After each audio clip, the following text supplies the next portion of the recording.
Welcome to the PinLeader podcast, where strategic leaders get straight to the topics, strengthening our awareness and sharpening our minds. The PinLeader podcast is produced by Roar, a production division of Mays & Associates Ltd. Find out more at www.maysassociatesltd.com. Now here is your award-winning host, Dr. Shanda Gore.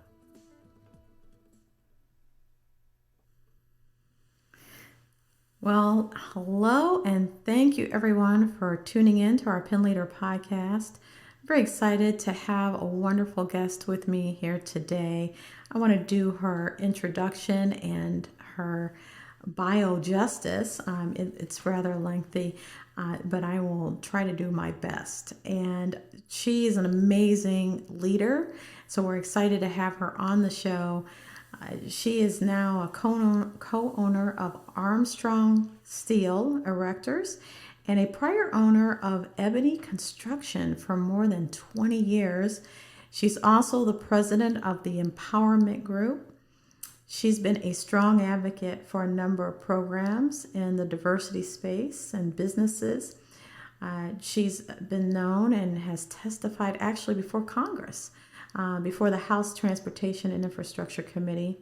And she also serves as a director of the Associated General Contractor of America's National Board of Directors, a former 2019 chairman of the Board of Directors of the Ohio Contractors Association, where she was the first woman of color. That's history making right there. So that's a whole other show. But as a leader, but she sits on a number of boards. She's passionate about our local community, Toledo Lucas County Port Authority, the Historic South Initiative Board. She's doing global work, M&A Culture Building Institute. She sits on bank boards, and I know she's actually volunteers and supports the local community, but she's ambassador. And I'll have her talk about that in Guatemala. I think that's a wonderful opportunity. But what's something that individuals don't know in her leadership is that she's also a certified life coach. And so that leads us to our topic here today about the precarious future of care. And so without further ado, I'd like to welcome Amy Hall. Well, hello, and thank you so much for that extremely generous introduction. Oh my goodness, it's like so incredible, like to hear the things like you've done, because you go through life wondering, like, have I done enough? Am I doing enough? And so, like, when I listen, I'm like, who is she talking about? And I'm like, oh man, like that sounds like me. So thank you so much for the wonderful opportunity to be here and the wonderful, generous introduction. Well, thank you. I have to say, it's amazing when I look at how much you're doing and then that you're taking care of self and then helping others take care of self. So, can you share a little bit about care? Because the precarious of care, there's this whole piece about, unfortunately, the disengagement of the workforce that's happening. And you've had a number of workforce situations, opportunities. But I saw a Gallup report that 51% of employees are disengaged at work and 13% of them are actively disengaged, which means they're miserable and then they're negative in the workplace, which really leaves, if you're doing the math, only 36% of the workforce is engaged. And there's a lot of contribution to the fact that they're not engaged because they feel people don't care. So that's why we're talking about the precarious future of care. Can you talk a little bit about what you see, what you've seen in the past, what you're seeing and trending now? And so I think that's like such an important topic because, and I'm going to go relate it to being in the construction field, where the statistics show that in construction, there is a very high suicide rate amongst people who are construction workers. And you ask yourself, why? And I really don't have an answer to why, but it leads to an awareness and conversations that need to happen that historically probably haven't happened. Because when you think about life in the construction world, you think about it as it's a very tough, it's a very rugged, it's a very solid individual who works there. But obviously, there's something about that individual who is not, they're not able to express what they need to express and to create connections with people. And so they feel disengaged and they feel alone and isolated. And I think in our culture is shifting to really begin to have an awareness. And you hear a lot of talk about mental health and mental awareness, and employers really starting to do lunch and learns and offer opportunities to their people to be able to reach out to counselors and to be able to begin to have discussions about these things because they are so significant. And then you factor into coming out of COVID where we were isolated, and technology, right? We are in our own little silos as we engage in our phones. And yes, in some ways, we are incredibly connected to people through Instagram and Snapchat and Twitter, or I think it's X now, and you know, all of these social media outlets, but yet we are so disengaged because we are alone. And so it creates a really interesting real, not real reality, right? So it's real in the sense of it's in this virtual world, but it's not real in the sense of this is not how people engage outside of technology. And so I think we have a really, really great opportunity to talk about care, mental care, physical care, emotional care, without it being related to a stigma of maybe weakness or a stigma of we don't talk about these things because we're fine.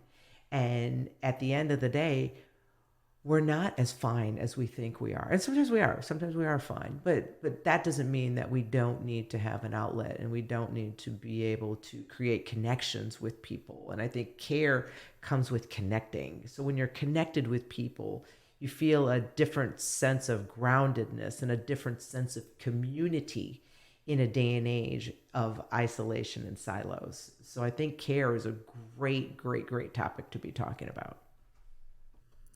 That's interesting because I was thinking about this when I worked with staff for a number of years, and there was always this moment, and it happens, I think, in if especially you're leading teams as a leader. Life happens outside of the workplace. Trials, tribulations, people come into the workplace and they feel they can't even leave it at home. They've brought home with them. And I've actually, as a leader, there's a balance, you know, there's work to be done, there's demands that are in the workplace. But I think and I believe that the strongest leaders and effective leaders are the ones that take the moment to ask, you know, how are you doing? What are you doing? Can you go and take some time off? And I've actually had arguments with individuals to try to encourage them. No, this can wait. But they don't want it to wait. They don't want to let people down. And I think that missing the whole with care, missing the fact that you're letting yourself down if you're not having that opportunity to take the time that you need. Plus, I think these statistics that were talked about, you know, there's a reason why people are disengaged. Their lights burn out. They only have these little lights and they only have so much time. And at the end of the day, you know, what is important? I think that people, one of the number one things that I've learned as being a leader in my company and different companies and organizations that I am and have been involved in, that people have to feel that they matter. And so when people feel that they matter, it shows them a level of you care because you have taken time out to be able to focus in on someone outside yourself. And I think we live in a day and age when so many things we have been taught and we're inundated with is about self-awareness, self-care, self-thing, all these things about self, which is absolutely wonderful because I'm very big in, you know, self-awareness, self-care, get yourself together. But however, there has to be a notice and an awareness of people outside yourself, that we live in this community. We work in organizations. We work in offices and all of these things. where we're interacting daily with people all the time. And so if we are just living in our own little bubble about me, we forget that there are people outside of us that are we. And we as human beings, we are all connected. Whether or not we want to acknowledge it or not, we are. We're all connected. We're all connected by, vibes and things like that. You walk into a room and you feel a vibe and you're like, ooh, or oh, this feels great, or ooh, what's going on here? So we're all connected by vibrations and energy. And so it is really our job, like the whole it takes a village to raise a child. We still live in those villages. And so I think there's an awareness that needs to come back into the village, and that we are our brother's keeper at the end of the day. So my coworker, my employee, my child, my husband, my wife, whoever these people are outside myself, need me to show up and be present and be full, so I can give them my undivided attention. And I think it starts with, like, I go back to having people feel like they matter. And when you're engaging with people, put your phone down for a second and give them eye contact and give them your undivided attention, so they can then connect with you at a whole new level, and you begin to deepen your relationship and deepen the connection as people with each other. I think that what you just said about putting your phone down, I can't say enough how many times it is, I don't want to say rude, but it's just a sense of, are you even connected with the conversation? And it may be as innocent. They may be looking at the phone because they're trying to catch up, or something just happened that's pulled their attention away. And there's so much going on with attention in our world. You have to take a moment to hyper focus. But everything is trying to pull in our attention. Everything needs demands, like right now, a quick turnaround. One of the things that I know has been a popular statement has been, about ghosting, not returning calls, not returning text. And it takes a moment to return it, but as the length of time goes by, people think that you don't care because you're not responding. Now, it could be that some people are not responding because they don't care, or they're not sure what the answer is, so they can't give you an answer, so they don't answer at all. But there seems like the epidemic of ghosting seems to be the big thing. And it's not what I would suggest, especially if you're working on brand and you're trying to hold up a professionalism. It shows that you may not care for that client, or you may not care for the interaction with that individual, and you just, I'd say something. I mean, you can't get together right now, too busy, or, that's probably not going to work out. We're not going to be able to have, but at least have the power to say no, or at least say something. I don't know if you're finding that too. It's really interesting. I am definitely seeing that, and it's almost like twofold, right? So you have like one conversation of, oh, you're ghosting me, and another conversation of, like, to just take a breath, right? People have lives outside of text messages, and people have lives outside of emails, and so maybe it's just not personal. Maybe it's just not about us all the time. But I think we live in this extremely sensitive environment, so it's our automatic response is, oh, they don't like me, or they're upset with me, or they don't want to talk to me. And I would suggest that people just taking a breath and taking a pause and realizing that there could be another perspective to this situation.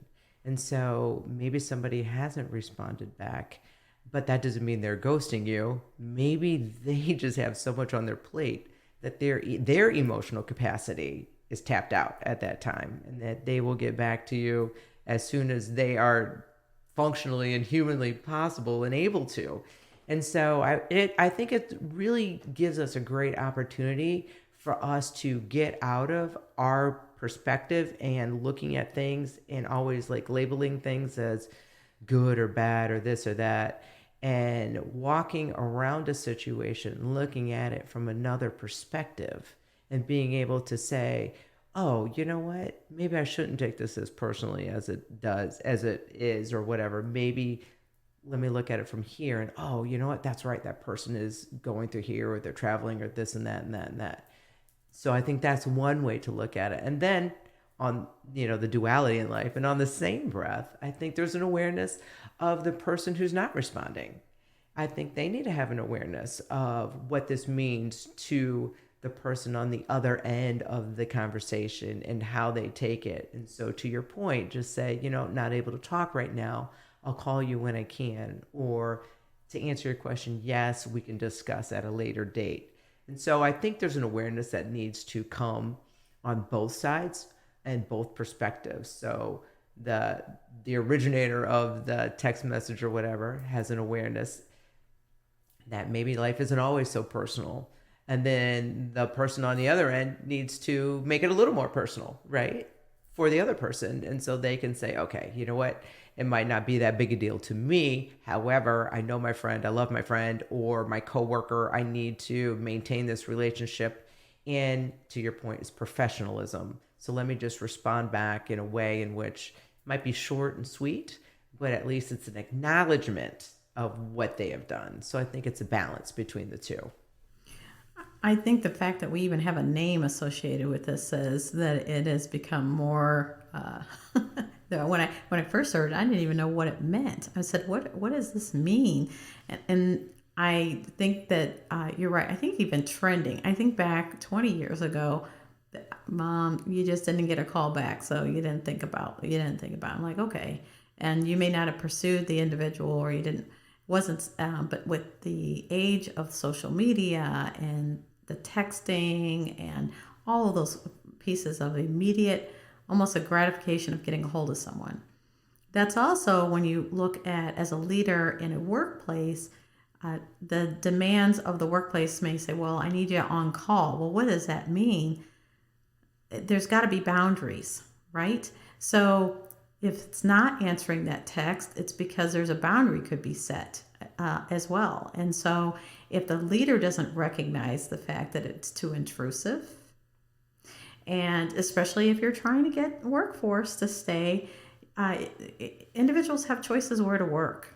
They have choices on what they're going to do, where they're going to work for, their own boundaries. And I think, I do believe that COVID helped set some a little bit more boundaries.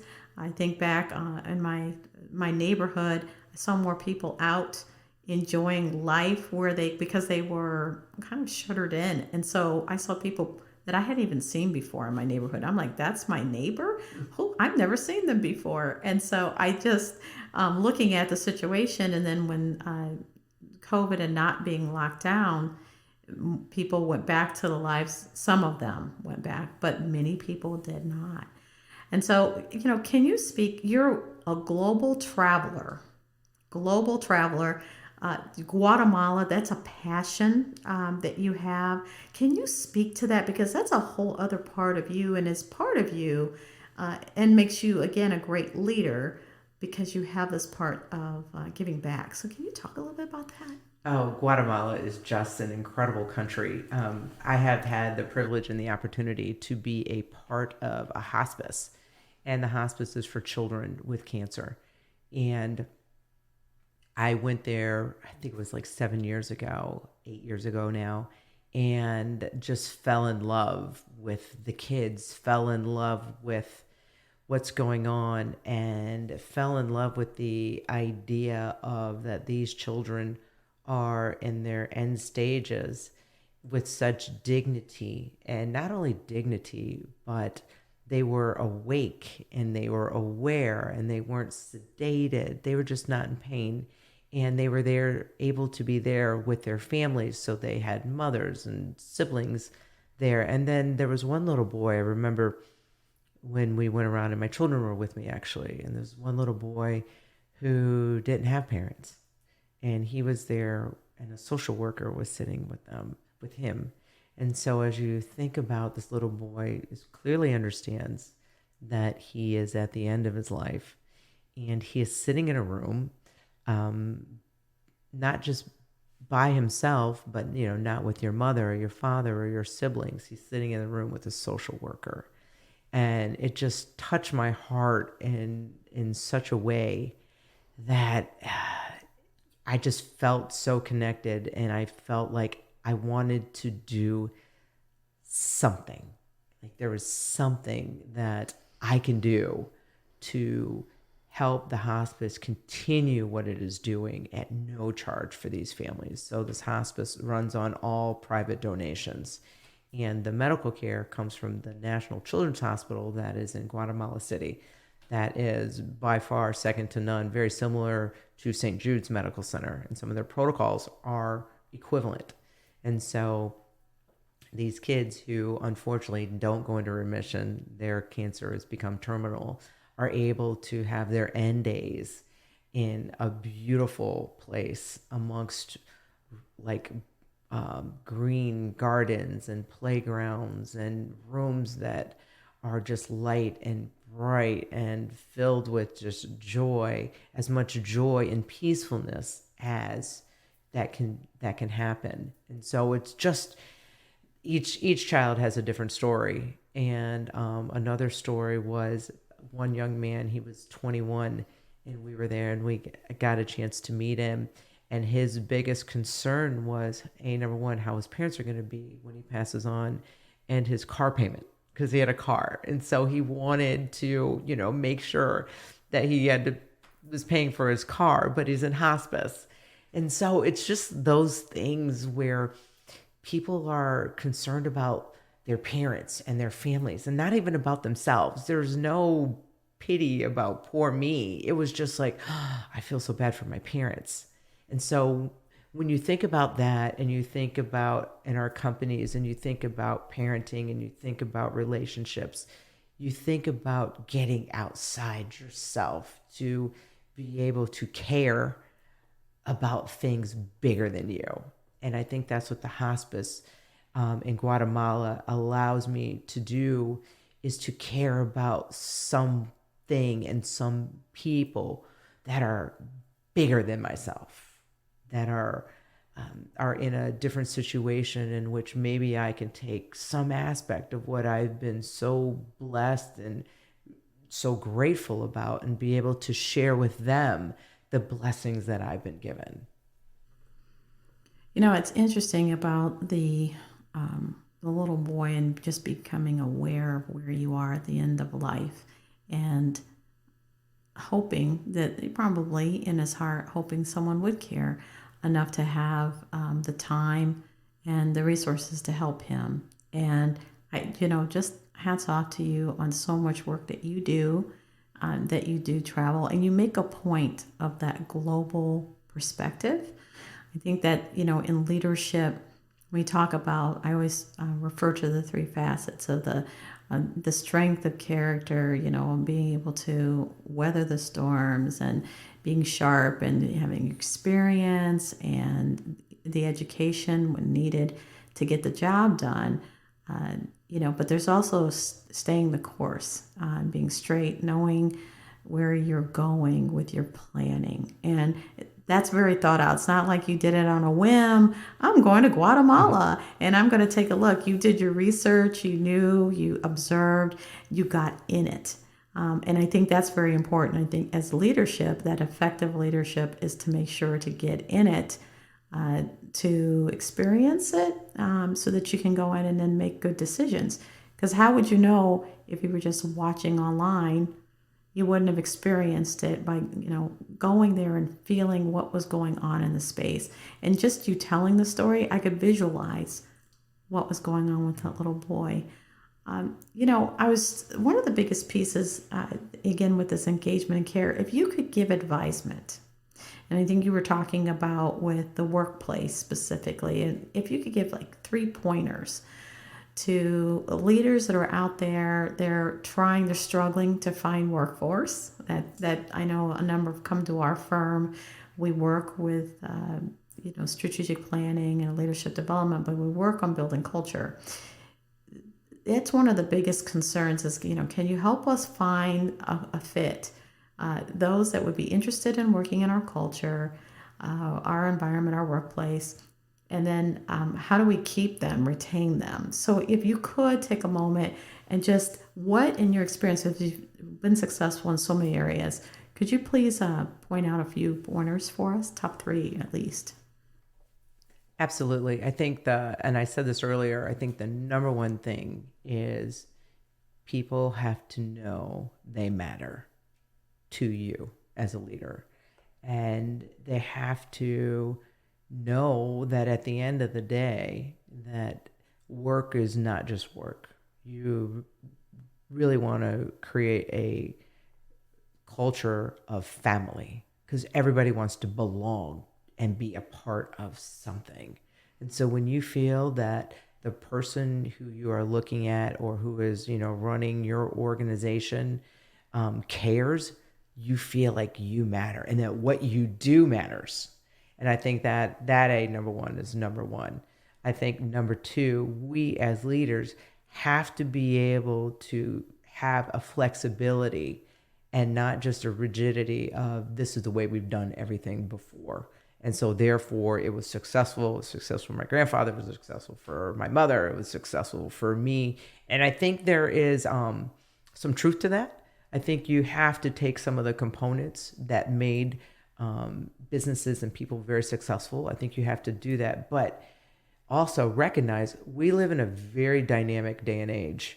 And people's needs and our workforce is changing. And their ideologies are changing. And what they need is changing. And so you have to be able to meld and open up to new ideas and new ways of doing things. I was in a meeting a couple weeks ago, and somebody was talking about their workday and how they have changed their workday to accommodate their employees. It wasn't just your traditional 8-hour a day, 1-hour lunch break. It was a very progressive way to do things. But if you want to attract and retain the workforce, you have to get outside the box, change your perspective, and be open to new ideas and be open and have that flexibility to be able to say, okay, even though we haven't done it this way, that maybe we need to do it this way moving forward.